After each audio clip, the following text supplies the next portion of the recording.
दोस्तों, पिछले क्लास में हम लोग नाउन और प्रोनाउन का जो केस है, केस के बारे में हम लोग डिस्कस किए थे। Nominative case, objective case, possessive case. Nominative case को कैसे एड्रेस करके हम वोकेटिव केस में कन्वर्ट करते हैं। ऑब्जेक्टिव केस क्या है? ऑब्जेक्टिव केस कुछ ऐसे सेंटेंस हैं जहां पे दो दो ऑब्जेक्ट्स देखने को मिलते हैं। दो ऑब्जेक्ट्स में से अगर हम भार को व्हाट क्वेश्चन करेंगे, क्या क्वेश्चन करते थे? अगर हम भार को व्हाट क्वेश्चन करते थे और आंसर में जो भी निकलता था तो वो होता था डायरेक्ट ऑब्जेक्ट, और जब हम हुम क्वेश्चन करते थे जो भी आंसर निकलता था वो होता था इनडायरेक्ट ऑब्जेक्ट। डायरेक्ट ऑब्जेक्ट एक थिंग्स को बिलोंग करता है और इनडायरेक्ट ऑब्जेक्ट एक पर्सन को बिलोंग करता है। इस चीज के बारे में पिछले क्लास में मैंने समझाया था, लेकिन वहां पे जब डायग्राम काटने के बाद ये थोड़ा अलग हो गया था। मतलब जो थिंग्स को डिनोट करता है वो लिख दिया था इनडायरेक्ट ऑब्जेक्ट, और जो पर्सन को डिनोट करता था वो लिख दिया था डायरेक्ट ऑब्जेक्ट। उसे थोड़ा वाइस वर्सा करके आप लोग करेक्शन करके दोबारा से फिर प्रैक्टिस कीजिए। ठीक है, इसे साफ कर देता हूं मैं अभी। तो आज हम डिस्कस करेंगे, बच्चों का भी दिमाग था कि सर प्रोनाउन कब पढ़ाएंगे, तो फिर ठीक है, आज मैं थोड़ा सा ब्रीफ नॉलेज आपको प्रोनाउन के बारे में देने जा रहा हूं। ठीक है, तो प्रोनाउन क्या है? Pronoun, what is the meaning of pro? तो pro means in place of मतलब इसकी जगह पे। नाउन का जो जगह है उस जगह पे हम लोग जो वर्ड यूज करेंगे उसी को हम प्रोनाउन बोलते हैं, या फिर इन प्लेस ऑफ, उसकी जगह पे हम लोग प्रोनाउन लिखते हैं। ठीक है, तो प्रोनाउन का जो क्लासिफिकेशन है, प्रोनाउन को हम लोग सपोज एक एग्जांपल ले रहा हूं, जैसे Ram is a boy of 14। Ram is a boy of 14। Ram reads in class IX।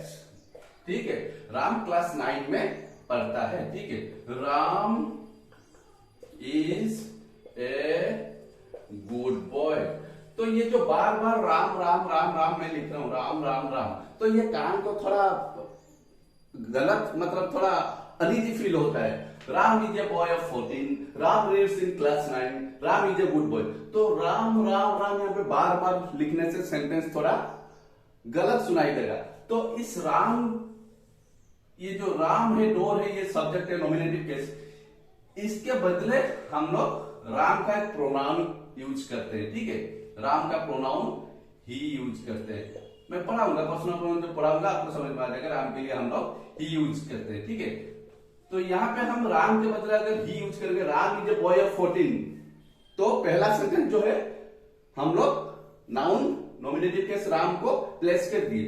उसके बाद जब राम अच्छा पढ़ाई करता है या फिर वो एक अच्छा लड़का है, तो वहां पे हम राम नहीं लिखेंगे, राम की जगह पे ही लिखेंगे। इसी ही को हम लोग प्रोनाउन बोलते हैं। ठीक है, डिटेल में अभी प्रोनाउन के बारे में थोड़ा डिस्कस करेंगे। इसे साफ कर देता हूं मैं। तो प्रोनाउन जो है, नाउन को हम लोग बार बार एक सेंटेंस में लिख नहीं सकते, इसलिए नाउन के बदले हम जो वर्ड यूज करते हैं उसी को हम प्रोनाउन बोलते हैं। ठीक है, तो प्रोनाउन का क्लासिफिकेशन, प्रोनाउन को 7 पार्ट्स में क्लासिफाई किया गया है। कितने पार्ट में? 7 पार्ट्स में। तो पहला है पर्सनल प्रोनाउन। पहला क्या है? Personal pronoun. दूसरा क्या है? Reflexive pronoun. तीसरा क्या है? Demonstrative pronoun. ठीक है, डेमोन्स्ट्रेटिव प्रोनाउन। चौथा क्या है? Relative pronoun. ठीक है, और फिफ्थ वाला क्या होगा? Interrogative pronoun. कुछ ऐसे भी प्रोनाउंस हैं जिन्हें हम इंटेरोगेटिव प्रोनाउन बोलते हैं या फिर क्वेश्चन फॉर्मेशन करते हैं। ठीक है, ये 5 हो गया। छठा वाला क्या होगा? नंबर 6 वाला ऊपर लिख लेता हूं, ये वाला आप लिख लीजिए। इंडेफिनाइट प्रोनाउन, इंडेफिनाइट ठीक है, और सातवां होगा डिस्ट्रीब्यूटिव। Distributive pronoun. ये प्रोनाउन को हम 7 पार्ट्स में क्लासिफाई किए हैं, ठीक है। तो इन सब को आप स्क्रीनशॉट रख लीजिए या फिर नोट डाउन कर लीजिए, ठीक है। मैं इसे साफ कर देता हूं। आज हम लोग इस प्रोनाउन के बारे में थोड़ा डिस्कस कर लेंगे। प्रोनाउन जो है बहुत भास्ट चैप्टर है, ठीक है। तो धीरे धीरे करके आप इसे डिटेल में समझने की कोशिश कीजिए, ठीक है। मैं इसे साफ कर देता हूं अभी। तो आज हम पर्सनल प्रोनाउन के बारे में पढ़ेंगे। Personal pronoun. तो पर्सनल प्रोनाउन क्या है? Personal pronoun. Personal pronoun case के बारे में तो आप लोगों को पता चल गया होगा, क्योंकि लास्ट क्लास में मैंने पूरा डिटेल में केस के बारे में समझाया था। तो आज उसी लास्ट क्लास में भी मैं बोला था कि प्रोनाउन जब पढ़ाऊंगा तब डिटेल में आपको पता चल जाएगा प्रोनाउन, पर्सनल प्रोनाउन को किस तरह से हम नॉमिनेटिव, ऑब्जेक्टिव और पॉसेसिव करते हैं, ठीक है। तो यहां पे एक मैं डायग्राम ड्रॉ करूंगा। तो फर्स्ट पर्सन, पहले पर्सन लिखते हैं, फर्स्ट पर्सन, ठीक है। फर्स्ट पर्सन, उसके बाद उसका पर्सन लिया, सिंगुलर नंबर, सिंगुलर, ये हो गया प्लूरल, सिंगुलर प्लूरल, ठीक है। फर्स्ट पर्सन, सिंगुलर नंबर और प्लूरल नंबर, इस तरह से हम लोग पहले फर्स्ट पर्सन के बारे में अभी मैं डिस्कस करूंगा, ठीक है। First person nominative case, objective case और पॉसेसिव केस, ठीक है। फर्स्ट पर्सन का नॉमिनेटिव केस क्या होगा, ऑब्जेक्टिव केस क्या होगा, पॉसेसिव केस क्या होगा, ठीक है। First person nominative case I है, ठीक है। फर्स्ट पर्सन नॉमिनेटिव केस है I, singular number. Objective case I का क्या होगा, me. Objective case, possessive case mine या फिर माइन भी लिखा जाता है। इस माइन के बारे में मैं आपको क्लास जब फिनिश होगा तब मैं आपको समझा दूंगा, ठीक है। आई, मी, माइन और माइन ये पॉसेसिव केस है। मेरा पेन है, mine pen, this pen is mine, this is mine pen. Objective case me, my father gave me ये पेन, मुझे दिए, ठीक है। नॉमिनेटिव केस आई है प्रोनाउन, ठीक है। इसका प्लूरल नंबर क्या होगा, आई का उई होगा। नॉमिनेटिव केस आई का होगा उई, ऑब्जेक्टिव केस क्या होगा, उई का अस। ऑब्जेक्टिव केस क्या होगा, उई का अस। और पॉसेसिव केस उई का क्या होगा, पॉसेसिव केस जैसे आई का होता है माइन माइन, उई का क्या होगा, आर या फिर आर्स। तो first person singular number I, plural number we, nominative, objective, possessive I, me, my, mine, we, us, our, ours. ये फर्स्ट पर्सन के बारे में आप इसे स्क्रीनशॉट रख लीजिए, ठीक है। उसी हिसाब से सेकंड पर्सन अब आएगा। सेकंड पर्सन का उसी तरह से nominative case, objective case, possessive case, ठीक है। सेकंड पर्सन क्या होगा, यू। इसका ऑब्जेक्टिव केस भी यू, इसका पॉसेसिव केस योर या फिर योर्स, ठीक है। तो यू जो है उसका नॉमिनेटिव, ऑब्जेक्टिव, पॉसेसिव, ठीक है। नॉमिनेटिव और ऑब्जेक्टिव सेम है, इसका सिंगुलर और प्लूरल भी सेम है, प्लूरल भी वही यू। यहां पे भी योर, यहां पे भी यू। ऑब्जेक्टिव केस प्लूरल का वही यू, पॉसेसिव केस वही सेम, योर या फिर योर्स। और भी यू का एक है, वो चीज आपको जानने की जरूरत नहीं, जैसे दो, दाई, दाई, दी, दो का ये होगा, ठीक है। यू का ये होगा प्लूरल, वो चीज आपको ज्यादातर ग्रामर में देखने को नहीं मिलेगा, वो चीज जानने की आपको जरूरत नहीं। बस यू जो है इसका सिंगुलर प्लूरल सेम है, ये चीज दिमाग में रखिए। ऑब्जेक्टिव केस सेम है, नॉमिनेटिव ऑब्जेक्टिव यू का सेम होगा, बस पोसेसिव केस योर और योर्स। लेकिन यहाँ पे जो योर्स है यहाँ पे एपोस्ट्रोफ लिखा नहीं जाएगा, एपोस्ट्रोफ लिख के प्रोनाउन का पोसेसिव केस नहीं किया जाता, सिर्फ एस। गलती करते हैं बच्चे यहाँ पे, योर्स फेथफुली, योर्स ओबीडियंटली जब एप्लीकेशन लिखते हैं लास्ट में लिखते हैं तो यहाँ पे एपोस्ट्रोफ डाल देते हैं, वो गलत हो जाता है, वो नॉन ग्रामेटिकल हो जाता है। ठीक है, तो फर्स्ट पर्सन सेकंड पर्सन किया, इन दोनों का अच्छे से स्क्रीनशॉट रख लीजिए। फिर अभी मैं थर्ड पर्सन लिखूंगा। तो साथ करने से पहले मैं एक चीज बताना चाहता हूं आपको, जो ये जो पर्सनल प्रोनाउन है, पर्सनल प्रोनाउन का फर्स्ट पर्सन हो या सेकंड पर्सन हो, इनका जेंडर हमें पता नहीं होता, ये चीज आप दिमाग में रखिए। जेंडर, क्योंकि कोई बोलेगा I am going to school, I am going to school, तो यहां पे आई हो गया, ठीक है, यहां पे आई हो गया, तो आई का कुछ जेंडर है क्या, वो मस्कुलिन है या फेमिनाइन है या न्यूट्रल जेंडर है, कुछ पता चलेगा? कुछ नहीं पता चलेगा। ठीक है, तो आई या फिर you, you you are going to school, you are going to school, या फिर और एक सेंटेंस भी लिख सकते हैं, जैसे और एक sentence, you may come here. तो यू जो है इसका जेंडर हमें पता नहीं, you may come here, you may be girl, may be boy, may be masculine, may be feminine, gender is unknown. तो जेंडर क्या है? जेंडर तो पता है, मैं पढ़ाया था, मस्कुलिन, फेमिनाइन, न्यूट्रल, कॉमन। ठीक है, तो आई और यू, इन दोनों का फर्स्ट पर्सन सेकंड पर्सन का जेंडर हमें पता नहीं होता। ठीक है, जेंडर अनसर्टन होता है। तो मैं इसे अभी साफ कर देता हूं।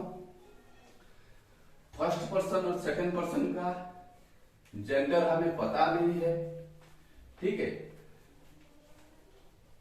First person singular number I, plural number we, nominative objective possessive, समझ में आ गया। अभी थर्ड पर्सन के बारे में अभी हम लोग पढ़ेंगे। ठीक है, थर्ड पर्सन,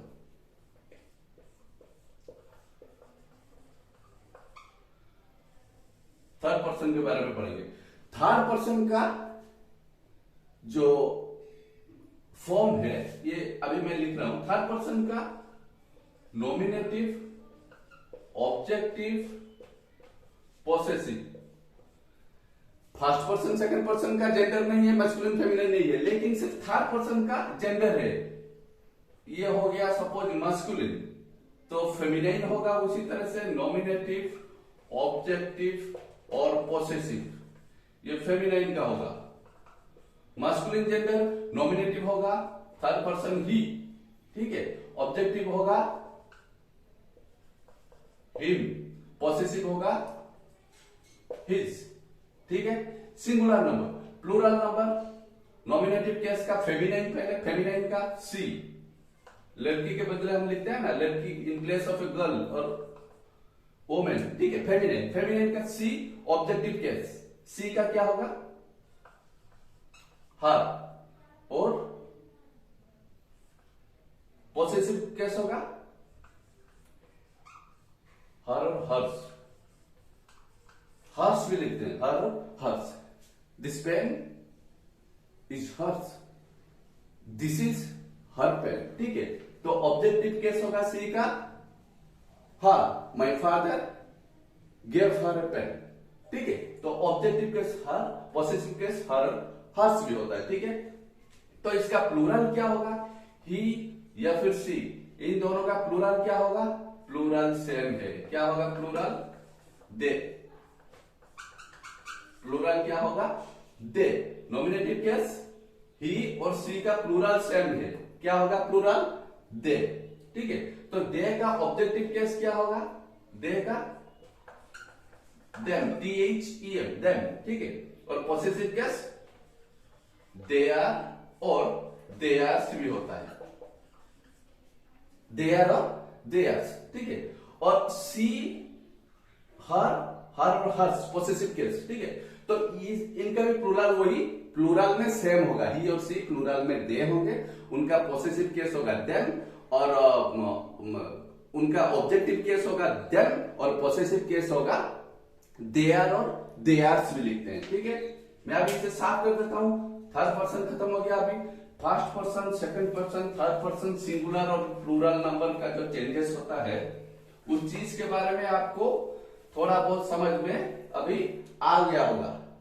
तो first person, second person, third person, singular number and plural number, masculine या फिर फेमिनाइन जेंडर, फर्स्ट या सेकंड पर्सन का कुछ पता नहीं है, बस थर्ड पर्सन का मास्कुलिन फेमिनाइन है, एक है ही, दूसरा है सी।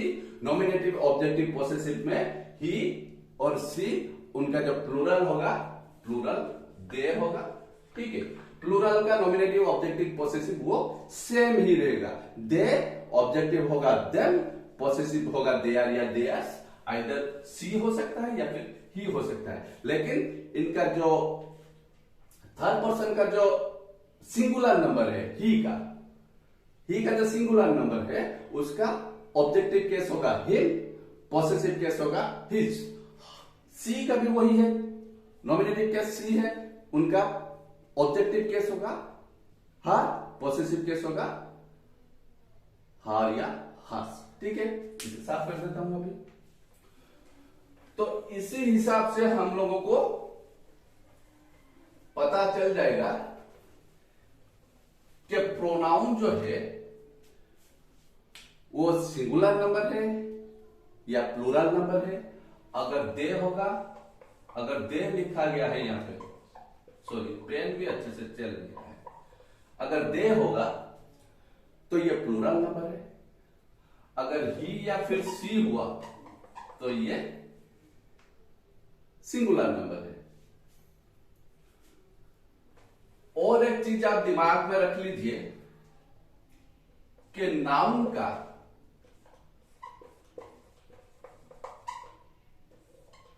ये जो नाउन का तीन चीज होते हैं नाउन का, लेकिन नाउन का सिर्फ एक चीज होता है, वो है थर्ड पर्सन। पर्सन के हिसाब से अगर हम देखेंगे नाउन सिर्फ थर्ड पर्सन होता है। नाउन कुछ भी चीज, पेन हो, बुक हो, कोई भी नाउन हो, नाउन सिर्फ थर्ड पर्सन रहेगा। लेकिन प्रोनाउन का तीन पर्सन आपको अभी समझ में आ गया। प्रोनाउन का तीन पर्सन अभी समझ में आ गया। प्रोनाउन का फर्स्ट पर्सन है I, second person you, third person he, she, दे।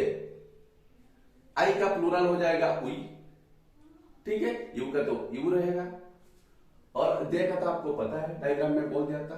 बस आज के लिए इतना ही। पर्सनल प्रोनाउन डिस्कस हो गया।